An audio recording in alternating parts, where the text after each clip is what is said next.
Привет! Если у вас не отзывается клавиша, надо разобрать синтезатор и вот под такой резиночкой просто убрать пылючку.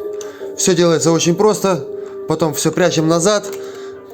В моем случае резиночки идут по октавам, каждая седьмая имеет разрез, я вам уже показал. Вот, снимаются клавиши, отцепив вот эти пружинки. Просто снимаете пружинку, получаете отдельно клавишу. Не забудьте снять шлейфы, чтобы не оторвать вашу клавиатуру. Всем удачи!